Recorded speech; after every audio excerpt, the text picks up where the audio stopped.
Inna lillahi wa inna ilaihi raji'un. Inna lillahi wa inna ilaihi raji'un. Al'ummar musulmin duniya da Najeriya baki ɗaya. Da ma masu bin addinin Annabi Isa alaihi salam.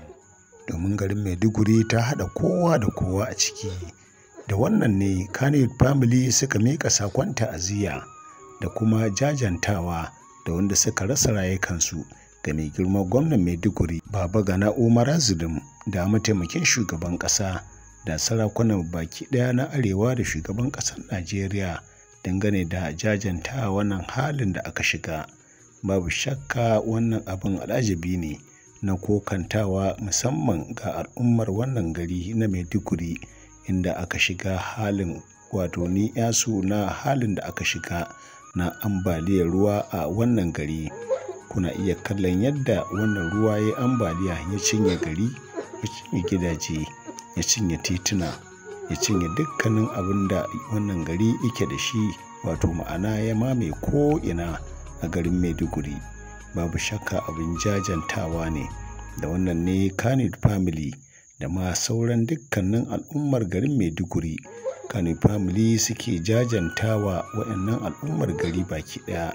Dangane da jajantawar ce ta sa lalle babu shakka wannan shiri aka yi na musamman dangane da wato jajantawa wannan al'umma a wannan tasha ta Fast TV, wanda ni Haruna Akarada na shirya nake gabatarwa dangane da jajanta ta musamman a wannan shiri na musamman da yanzu haka kuke kallon al'umma garin Maiduguri suna cikin wani hali.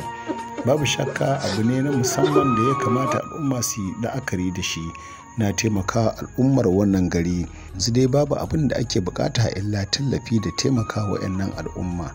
Ku taimake su, Allah ya taimaka mana baki daya. Babu shakka sun shiga wani hali abin da ba a taba gani a garin Maiduguri ba a daidai wannan 'yan shekaru da suka gabace mu. Babu shakka suna bukatar tallafi.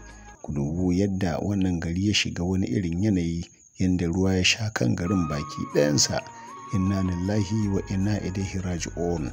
Da wannan ne kuke kallon fuskokin jaruman fina-finan Hausa na wannan gari da ma wasu garuruwa baki ɗaya na cike da alhini da jajantawa da bakin cikin abin da ya sami wato waɗannan al'ummar wannan gari.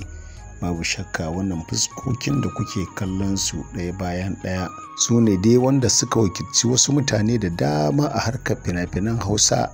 Na jajanta muku halin da kuka shiga domin suna nan a cikin damuwa duk abin da ya faru a garin Maiduguri. Waɗannan jaruman fina-finan Hausa da kuke kallo da kuma iyayen jaruman, babu shakka a wannan lokaci fuskokinsu cike suke da bakin ciki da jajanta muku. To babu shakka wani abu ne da ake danƙon zumunci baki ɗaya. Harkoki na fina-finai harka ce ta haɗa dangantaka da zumunta baki ɗaya. To babu shakka a ganta a daidai wannan lokaci na tallafa waɗannan al'umma baki ɗaya. Muna cike da kiraye-kiraye da kuma neman gudunmawa domin a taimaka waɗannan al'umma. Babu shakka abu ne mai kyau da zai ƙara danƙon zumunci.